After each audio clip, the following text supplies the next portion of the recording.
Hello everyone, I am Anupam and welcome you all on my YouTube channel. So today's topic is National Curriculum Framework. आज हम National Curriculum Framework के बारे में पढ़ने जा रहे हैं. ये CDP सेक्शन का one of the most important topic है जिससे almost 4 to 5 question CTET UP TET as well as BEd में भी इससे रिलेटेड क्वेश्चन पूछे जाते हैं डिस्क्रिप्टिव फॉर्म में भी. तो यह आप सभी के लिए काफ़ी यूज़फुल होने वाला है.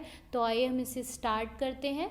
इसे हिंदी में हम राष्ट्रीय पाठ्य चर्चा रूपरेखा कहते हैं.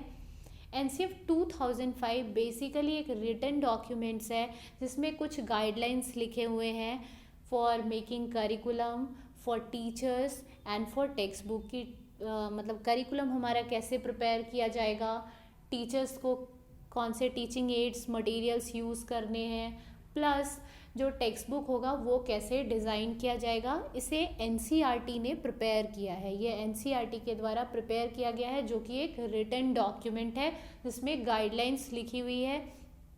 यहाँ पे बेसिकली जो बात की गई है वो है कि लर्निंग को रोट मेथड से शिफ्ट करना है, एक्टिविटी बेस्ड लर्निंग करनी है, मीनिंगफुल लर्निंग करवानी है बच्चों को ताकि बच्चे जो है वो क्रिएटिव हो पाए.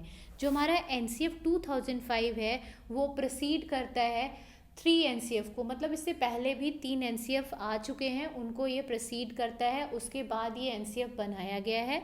ये जो NCF प्रिपेयर किया गया है ये बेसिकली जो लिया गया है वो प्रोफेसर यशपाल की एक कमेटी बनी थी, मतलब एक कमेटी थी जिसके वो हेड थे. वहाँ एक मतलब गाइडलाइन लिया गया था that is learning without burden and NPE 1986. तो वहाँ से ये लिया गया है. इसका जो मेन आप कह सकते हो कि ये कहाँ से उठाया गया है, क्यों बनाया गया है, तो बस इसी पे बेस्ड है ये. एक तो आपका learning without burden, learning without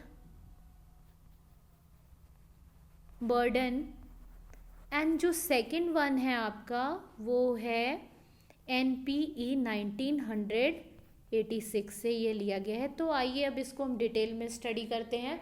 ये कुछ टर्म्स थे जो कि मैंने आपको बेसिक चीज़ें बता दी कि आखिर ये है क्या और ये क्यों लाया गया NCF 2005.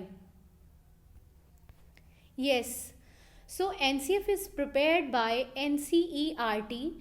Basically, it is a written document that contains the guidelines for curriculum, textbook, and teachers.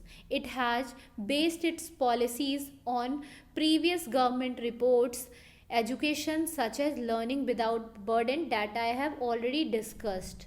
और इसके जो हेड थे वो प्रोफेसर यशपाल थे. इस कमेटी के जो हेड थे वो प्रोफेसर यशपाल थे.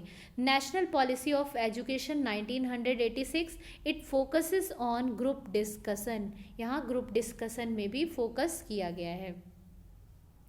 Yashpal was the head of the committee and according to guidelines of that committee, NCF 2005 was prepared and its main motto was learning without burden, शिक्षा बिना बोझ के. ठीक है. NCF 2005 proceeds NCF 1986, 88 and 2001 is missing. NCF 2005 mainly focuses on creative learning. ये सारे important points है कि यहाँ creative learning पे focus किया गया है. यहाँ जो बात की गई वो शिक्षा बिना बोझ के बात की गई है. Learning without burden. The child's act as a creator. Here the education is given in a child-centered mode. यहाँ बच्चा जो है एज अ क्रिएटर काम करता है, वर्क करता है और जो एजुकेशन दी जाती है वो चाइल्ड सेंटर्ड मोड में दी जाती है.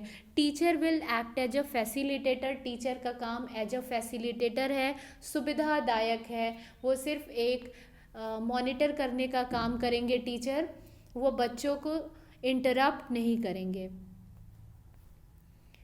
NCF 2005 has been translated into 22 languages and has influenced the syllabus in 17 states. NCF 2005 को 22 लैंग्वेज में ट्रांसलेट किया गया और इसे 17 स्टेट्स के सिलेबस को इसने इन्फ्लुएंस करा. इसके लिए NCERT ने 10 लाख रुपीज़ ग्रांट किए स्टेट गवर्नमेंट को सो डैट कि वो प्रमोट करे NCF को in their local language to compare its current syllabus with the proposed syllabus. NCERT ने स्टेट गवर्नमेंट को 10 लाख रुपीज़ दिए सो डैट कि वो एनसीएफ को अपनी लोकल लैंग्वेज में प्रमोट करे, और अकॉर्डिंग टू एनसीएफ वो अपने सिलेबस को अपडेट करे।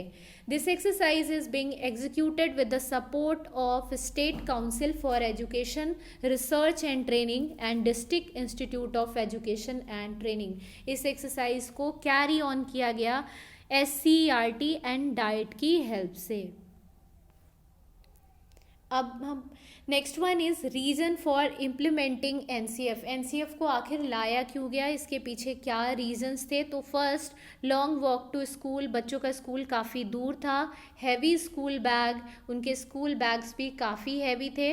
बैडली डिज़ाइन इंफ्रास्ट्रक्चर और फर्नीचर, स्कूल में जो इंफ्रास्ट्रक्चर और फर्नीचर्स थे वो बहुत पुराने थे, सही कंडीशन में नहीं थे, जिसके वजह से बच्चों के पोस्चर में प्रॉब्लम आ रही थी, उनको पढ़ने में काफ़ी मुश्किलें आ रही थी। कॉर्पोरल पनिशमेंट दिया जाता था बच्चों को, जैसे कि उसे मुर्गा बना देना, हाथ खड़े करवा के रखवाना। Very strict timetable that has not breaks in between, और टाइम टेबल बहुत ही ज़्यादा स्ट्रिक्ट था जिसमें बिल्कुल भी गैप नहीं था, बच्चों को खेलने का टाइम नहीं दिया जाता था।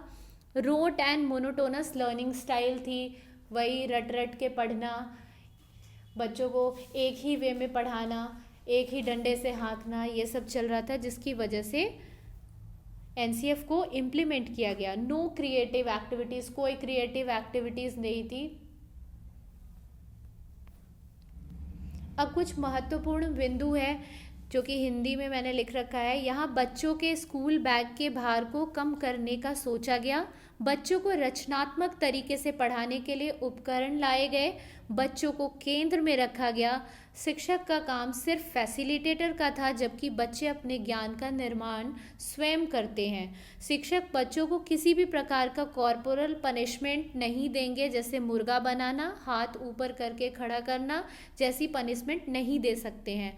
बच्चों के पढ़ाई में ब्रेक का भी प्रावधान रखा गया। प्राथमिक स्तर के बच्चों के लिए स्कूल की दूरी 1 किलोमीटर तक के दायरे में तय की गई, जबकि सेकेंडरी कक्षा के लिए बच्चों के स्कूल की दूरी का दायरा 3 किलोमीटर तक रखा गया।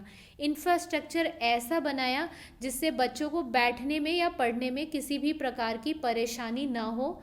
बच्चों के लिए एक्टिविटी के थ्रू पढ़ाने का प्रावधान किया गया। रटंत विद्या को हटाकर लर्निंग बाय डूइंग को प्रमोट किया गया। अब आइए, ये कुछ जीस्ट है, मतलब पूरे एनसीएफ का आप कह सकते हो मेन पॉइंट, जिसके थ्रू आप क्वेश्चन को सॉल्व कर पाएंगे।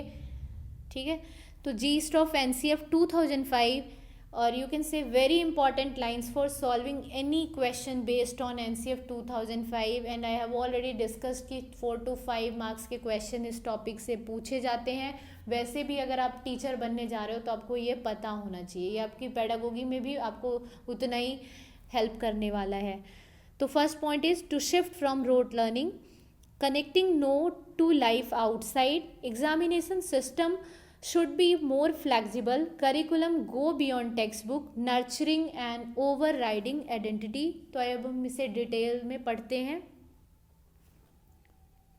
First one is to shift from rote learning, means रटंत विद्या को दूर हटाना, मीनिंगफुल लर्निंग पे फोकस करना, should be connected with a real life, or a curriculum should be prepared in such a way that it connects the learning with a real life situation। हमारा curriculum ऐसे prepare होना चाहिए कि वो हमारे education को outside the classroom connect कर पाए, बच्चे रियल लाइफ सिचुएशन से अपनी पढ़ाई को कनेक्ट कर पाए। Second one is connecting note to life outside, means teacher should taught the lesson in such a way that it connects the text book और the learning material with the real life situation. Learning should be purposeful, जो हमारा learning होना चाहिए वो purposeful होना चाहिए। ऐसा नहीं कि हम कुछ भी पढ़े जा रहे हैं, और जो पढ़ाया जाना चाहिए वो इस तरीके से पढ़ाया जाना चाहिए कि वो रियल लाइफ सिचुएशन को कनेक्ट करे।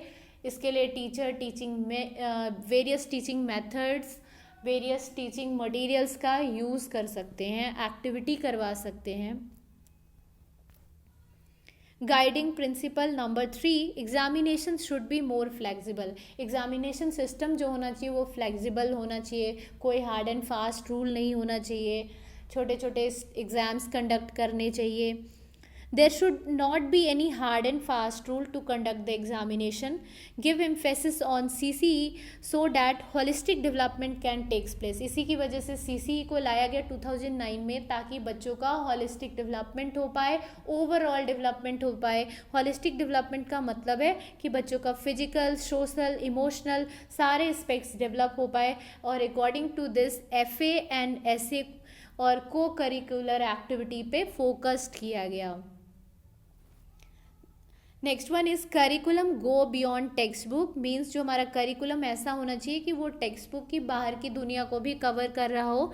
Curriculum should be like that it covers the real life situation and also it connects the child to the real life. Not only cover the text book material. वो सिर्फ textbook material को cover नहीं करना चाहिए. The child acts as a critical thinker. The child will do some creative activities. यहाँ child जो है वो कुछ रचनात्मक काम करेगा, क्रिएटिव थिंकर बनेगा, समथिंग क्रिएटिव करेगा. The last one is nurturing and over riding identity. Means बच्चों को ऐसा बनाना है कि उसे ऐसा नहीं है कि उसकी दायित्व सिर्फ उसके खुद तक ही लिमिटेड है. उसका जो रिस्पॉन्सिबिलिटी है वो नेशन के लिए भी है, सोसाइटी के लिए भी है, अपने कल्चर के लिए भी है. तो टीचर को बच्चे को ऐसा बनाना है कि वो इन चीज़ों को समझे. The teacher should prepare the child like that it contains the national as well as the democratic values. He और she must know that they have also the duty for their nation. They must have to do something for their society.